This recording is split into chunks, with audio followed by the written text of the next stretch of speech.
Panasonic, and as promised, what I'm going to be doing is getting this bottom off. We're going to be taking a look to see why we don't seem to have any consistent lacing, rewind or playback. So I want to just see if we have any belts under here which have gone either a bit slack or desperately need replacement. So let's get the bottom cover off. We have a total of 6 screws holding the bottom cover to the base of the machine.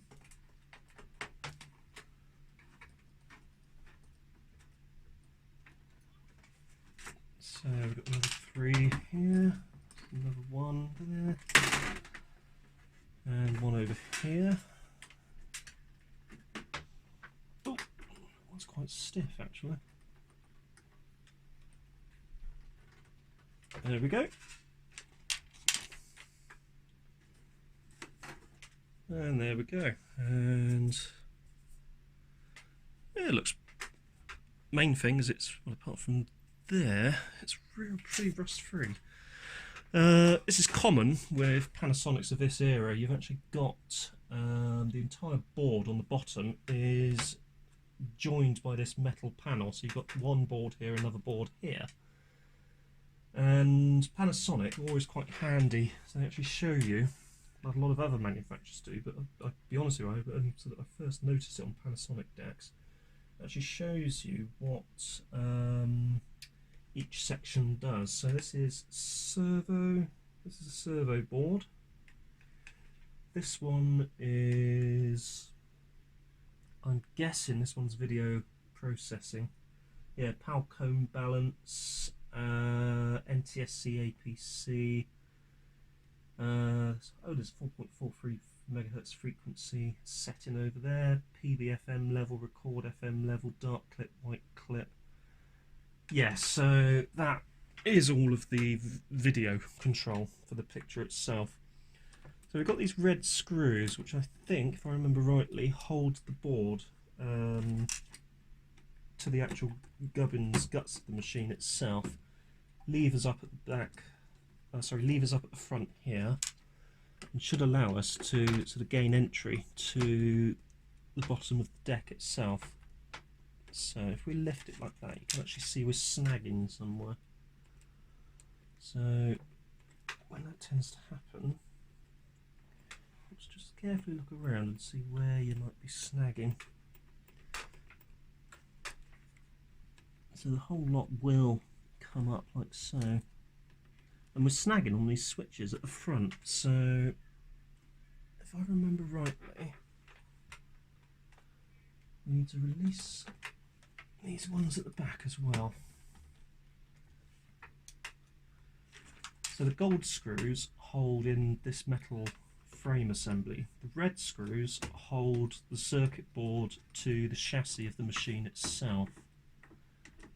That is my understanding of it. And what we should be able to do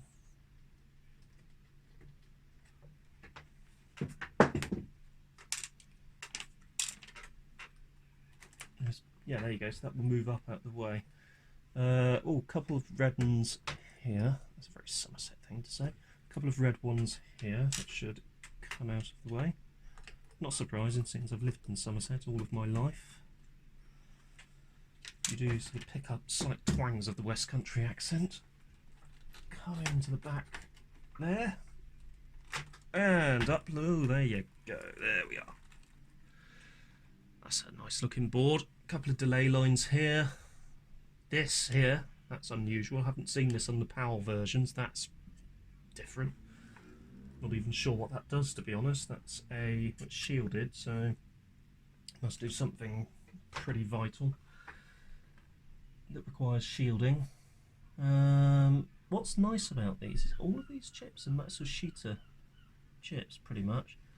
So Panasonic didn't seem to sort of go outside of their own shed, so to speak. There was an NEC chip there, but they seem to sort of do all of their silicon and design for these VHS decks in-house. So they took effectively the JVC standard and came up with something themselves. Apparently these purple capacitors, I have been told, are a little bit rubbish. So what I might want to do at some point is measure the capacitance across those and maybe consider replacing them, but I'm going to leave them for the minute because, as we have proven in the last video, the machine does work. I'm going to use this as a sort of improvised bonnet stay. There we go. And we now actually get to look underneath the machine. So we have a couple of belts. We've got 1 and 2. These belts are a little bit slack. They could do with replacement, but what I'm probably going to end up doing is just giving them a bit of rubber renew.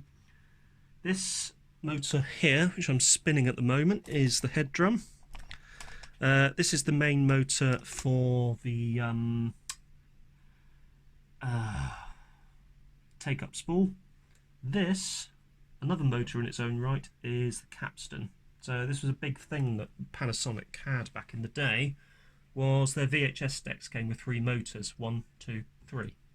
So you had 1 motor for the take-up, 4 motors, because there's another motor here which controls what looks like lace and unlace. So what I'm going to do is grab a bit of rubber renew, put it onto a piece of paper,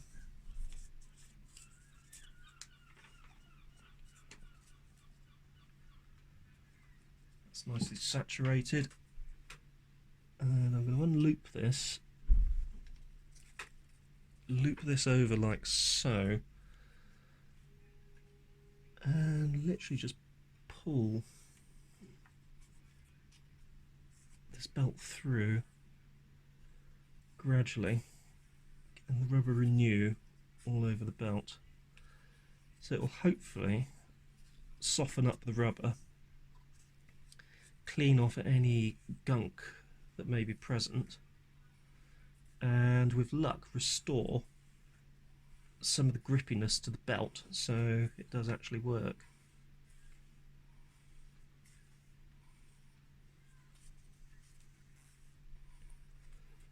Yeah, you can really see that's quite a lot of skirt on that, so let's do another bit of paper.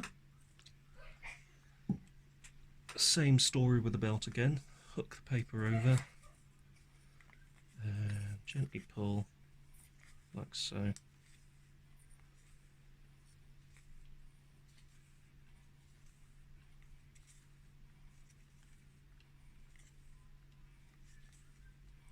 So what we will do now is we will hook this back over these pulleys, so over there, and over this one, there, over this one. Oh, that's not how I wanted it to go. Over this one here.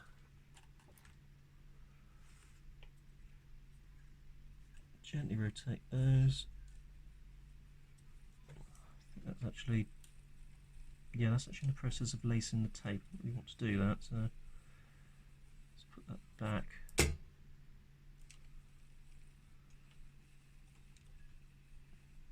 There we go. I've actually noticed some prime spots for greasing up.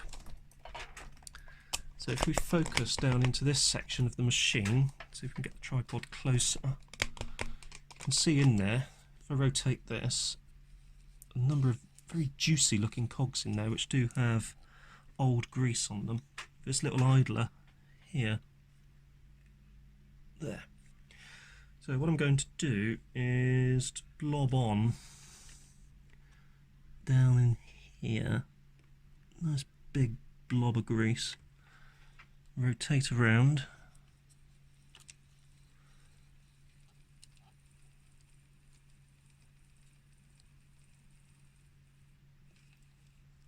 and put some grease onto here.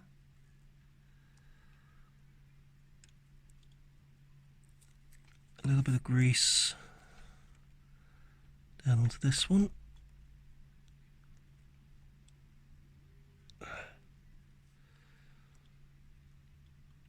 And let's let's rotate back again.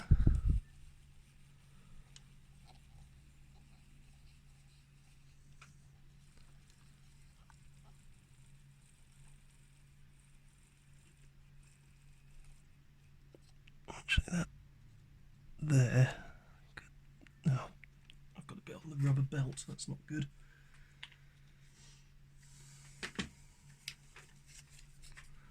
Got to get that off as soon as possible. Replace that with some rubber renew, just clean it off. That should do it.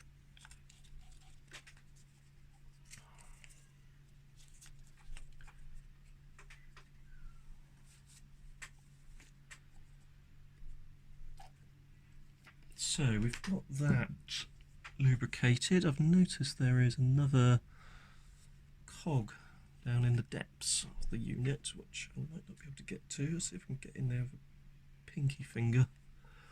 Right down in there. Unsure if I'll get into there, but hopefully that should do it. There we go. And poke it down with a screwdriver bit. That should do it. Right, so if we rotate back,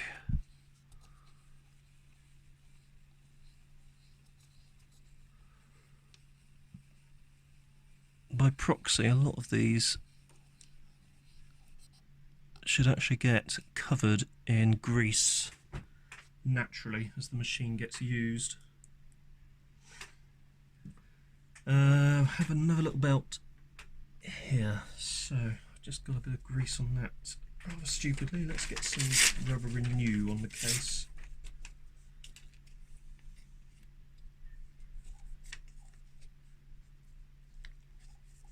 There we go. So, go.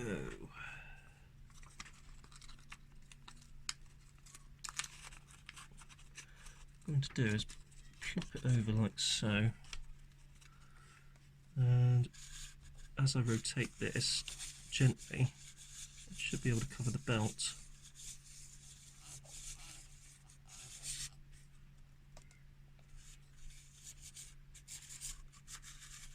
With the rubber renew.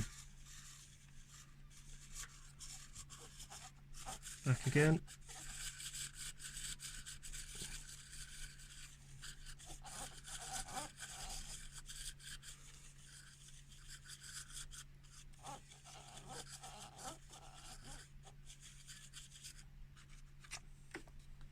There we go, that's nicely covered. Right, let's get the cover back down.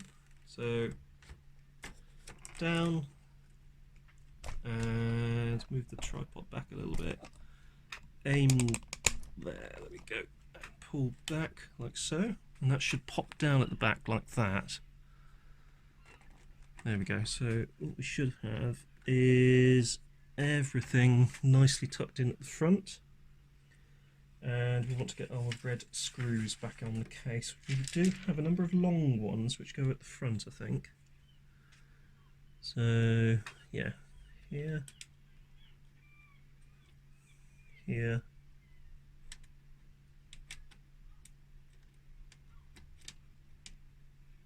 and here. Where's it gone? Yeah, there we go, there. Now we have a couple with that sort of thread, which go, if we aim the camera up a bit,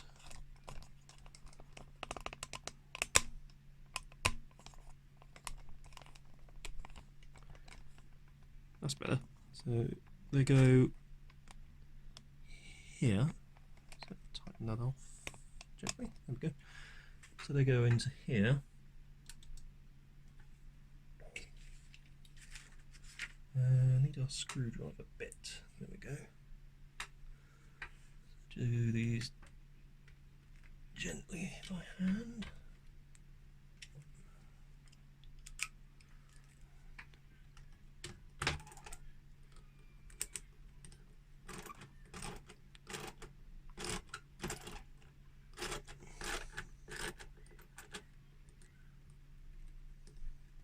There's one. Do this one at the front now, I think.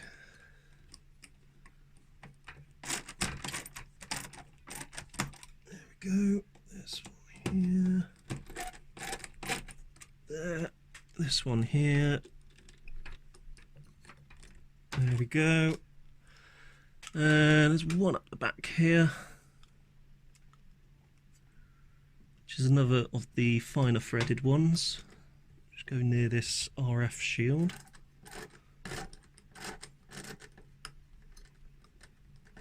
Nicely in. Then we've got our ones at the back. There's one here.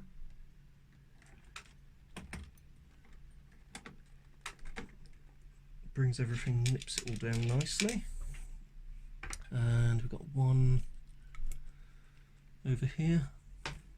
There are a lot of screws holding this board down. You could almost argue it's slightly over-engineered. And one here. However, over-engineering is never a bad thing for the consumer, because they get something that is engineered beyond what it should be, so it will last longer. Sometimes a bad thing for the company making the equipment, because they're obviously spending a lot more money producing the kit itself. Right, so screws for the bottom panel. These black ones with the built-in sort of washery thing.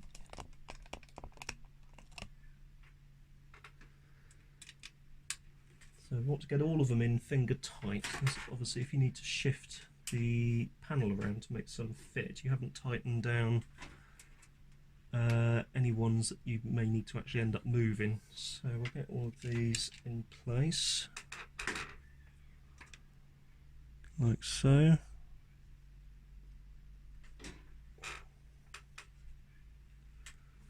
And there we go. Right, let's put these down. Let's do a cross arrangement. So here's one. Do diagonally. Number two.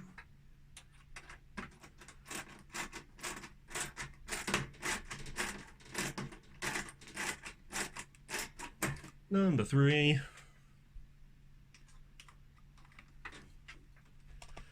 Pan back a bit so we get the full picture. So number three.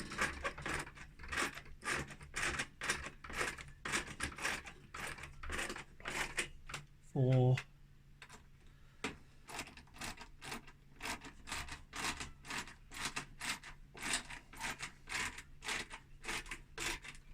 Five.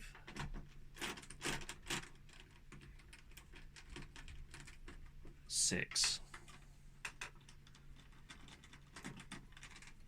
Done. Right, up and over. Plug it in.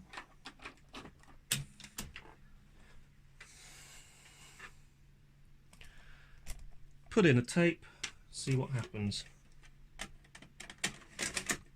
So first off, play. Now we're still having some problems with play, so we may need to replace those belts. Let's try to fast forward. That fast forwards. Let's try rewind. Rewind has actually improved substantially. He says, famous last words. Oh, is she going to? She's trying. I think we may need to address that as well.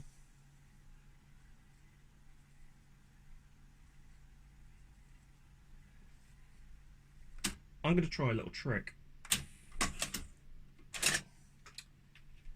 A lot of people will not like this trick, but I'm going to give it a go anyway. So first off, I need to work out how this is held in.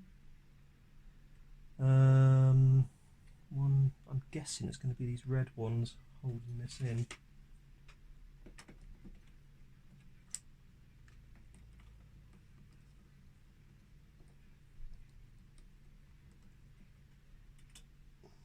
That seems to be the common theme of this deck, is it's the red ones that hold the panel in, and the gold ones that hold the panel together, if that makes sense. Like the circuit board underneath, it was the red ones that held the panel to the chassis, but it was the gold ones that actually held the frame together. So let's get the cradle out of the way, and I'm hoping this will work. So still, down still.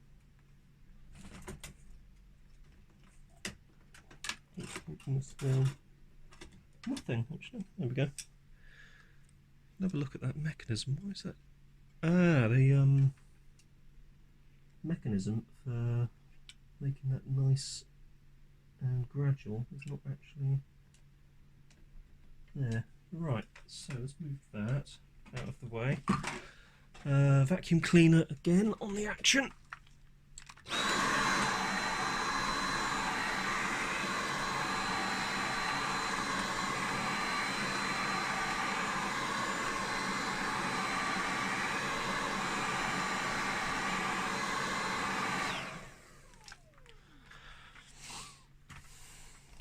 And let's focus on this central pulley here. So it's held in with this tiny little circlip. I hate these things because whenever I try to remove them, they usually end up going into orbit. Let's get a very, very small screwdriver, see what we can do with it. There we go. Right, tiny screwdriver. Oh, tweezers, that might be even better.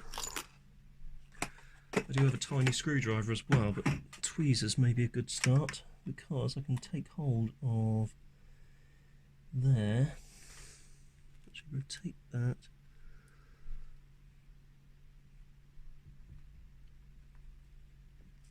Actually, what I might need to do is if I get a larger flat screwdriver piece, hold on to this with said tweezers and gently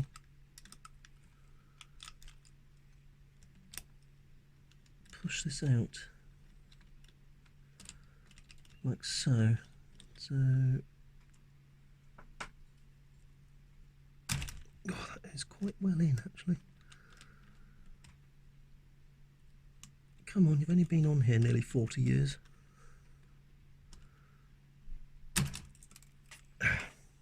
Predictably, it has gone into the machine. Exactly what I wanted not to happen. Again, annoying. Not the end of the world, because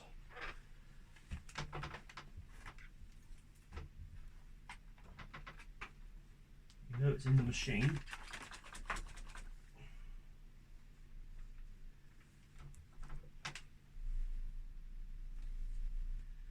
And it's not exactly, it's like a part you can never get hold of again.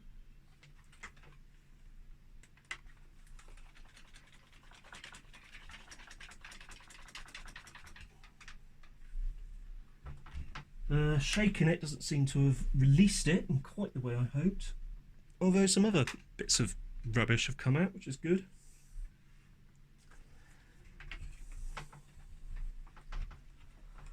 So that's got itself trapped somewhere, and it will be fun trying to find that again. So what I was going to do before I lost that is recover that. So I don't want to lose that, so that's a little washer we will need. What I was going to do was to pop off the rubber tyre like so, rotate the rubber tyre so it's inside out, refit the rubber tyre, like so. So you now have effectively the unworn edge of this idler as the new face of the idler. Just for sake of arguments, I'll just notice there's another lube point here, which could be being lubed up here. Give that a bit of a lubrication there. So that will go like so.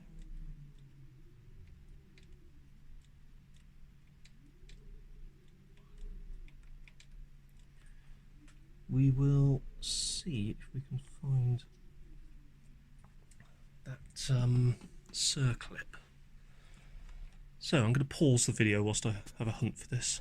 So just to show my level of desperation to get this single little bloody thing back, because I couldn't find a spare one, I've taken the bottom off the machine again, given it a bit of a shake, and it's just fallen through the deck and ended up on the car table, which is good. So I'm gently going to close this off, like so, and just pull it forward a bit so it engages into a locked in position, so it's not going to fall out when I turn the machine over. Gently put the machine back down like this.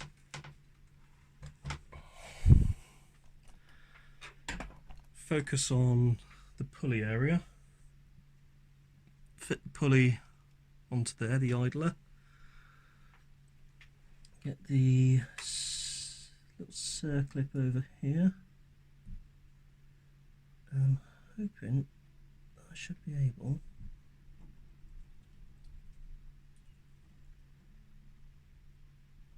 to pop it back in. So normally I'd use a pair of pliers to do this, but I don't have. Oh, hang on a minute.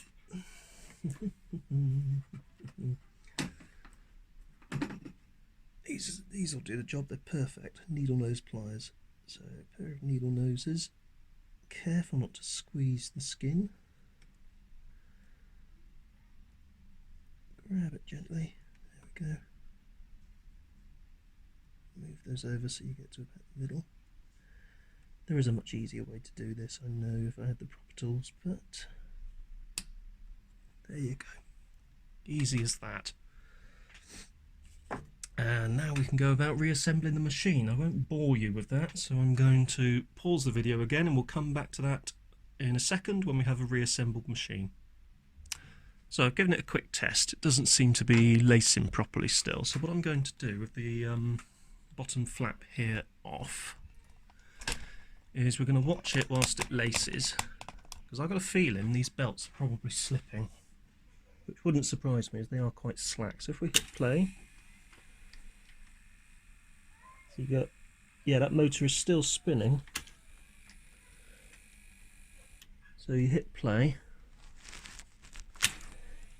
gets almost to the point of lacing completely.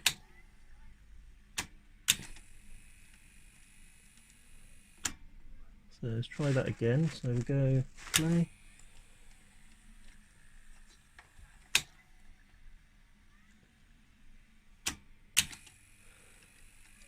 And there we go. So it's this belt here that appears to be slipping. So I think what we're going to have to do is find some belts that will suit this machine. It's unlikely I'll be able to find a service kit, but the one thing we do know is the machine does work. It works well when it wants to. And I've just noticed somewhere else we could actually apply a blob of grease to see if that will actually help the flow of things a bit, just into there, to this mode switch sort of area.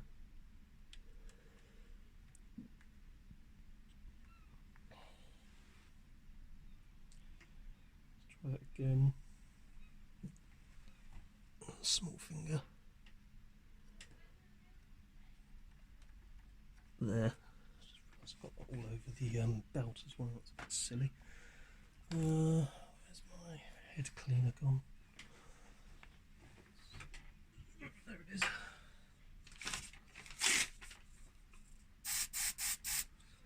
bit of head cleaner. Get a bit of that off of there.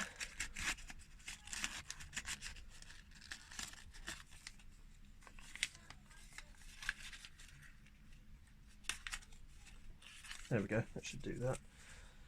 Now, let's hit play again.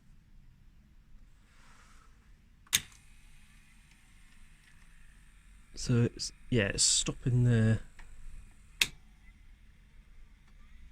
And it will engage. And it will actually play back. If I have a quick look at the spools on the other side, I think it was playing back. Just not very well.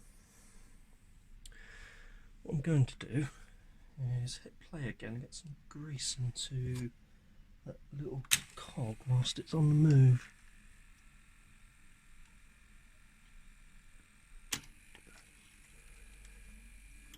There you go.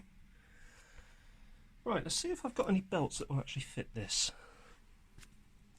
So I've actually found a selection of audio belts here, so very similar sort of square belt setup to VHS decks of this era, and I'm wondering if I can possibly utilise one of those. So let's just unhook this belt from here and unhoop this one. So this is the one that we want to replace. So let's have a look in this collection of belts and see if there is one of similar thickness to the one that we've just removed.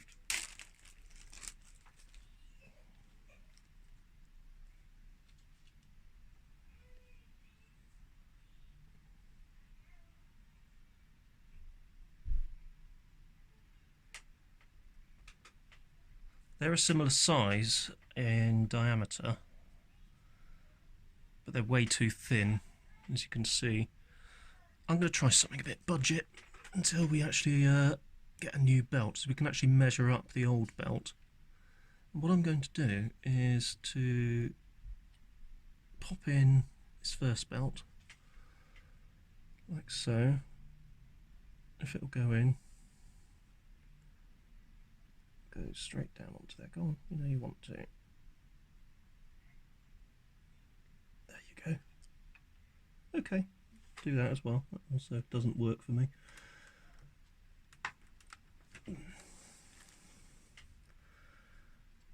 So, belt there, around here. There we go, that's on. Way too small for this, but the next trick in my box of crap hacks is add in the second belt, like so.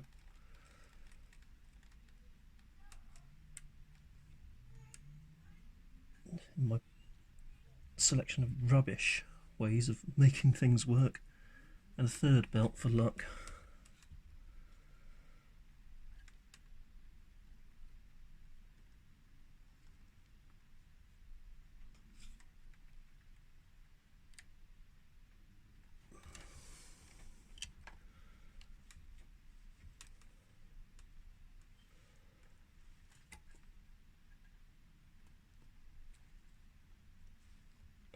Over, too far over, up, over, down, around, gently rotate, all belts in place. Let's plop that one on, there we go. Let's try play again.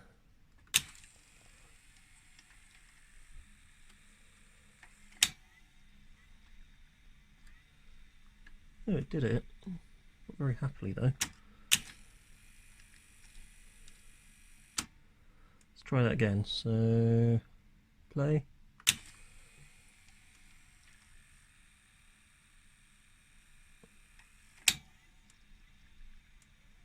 It's not happy, but it will do it. That'll do me for the moment until I can get a new set of belts for that, but that does seem to work. So the next job is to put all of this back together. So, see you on the other side. Right, and we're back with it mostly reassembled, so let's try play again.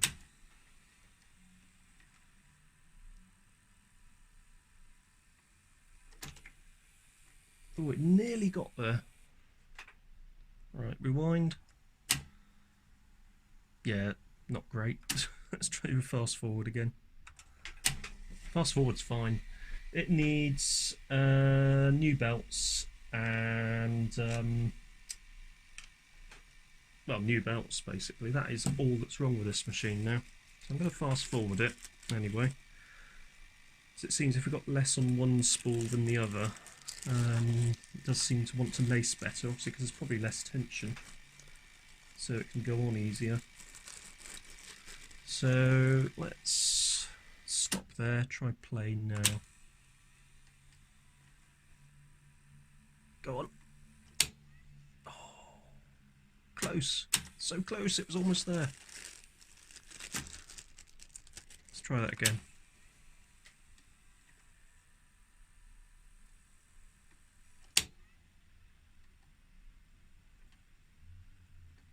Oh, it's done it. Sticking on that sport take-up spool though. So let's fast forward a bit again.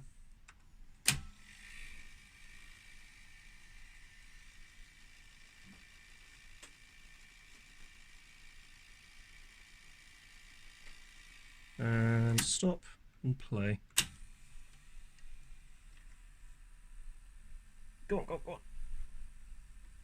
Ooh, not enough.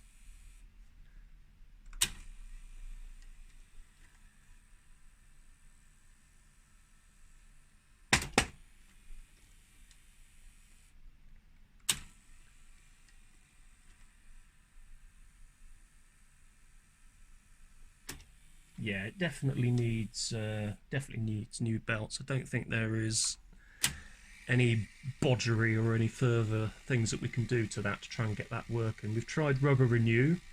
That's worked to an extent that we were able to actually test the machine.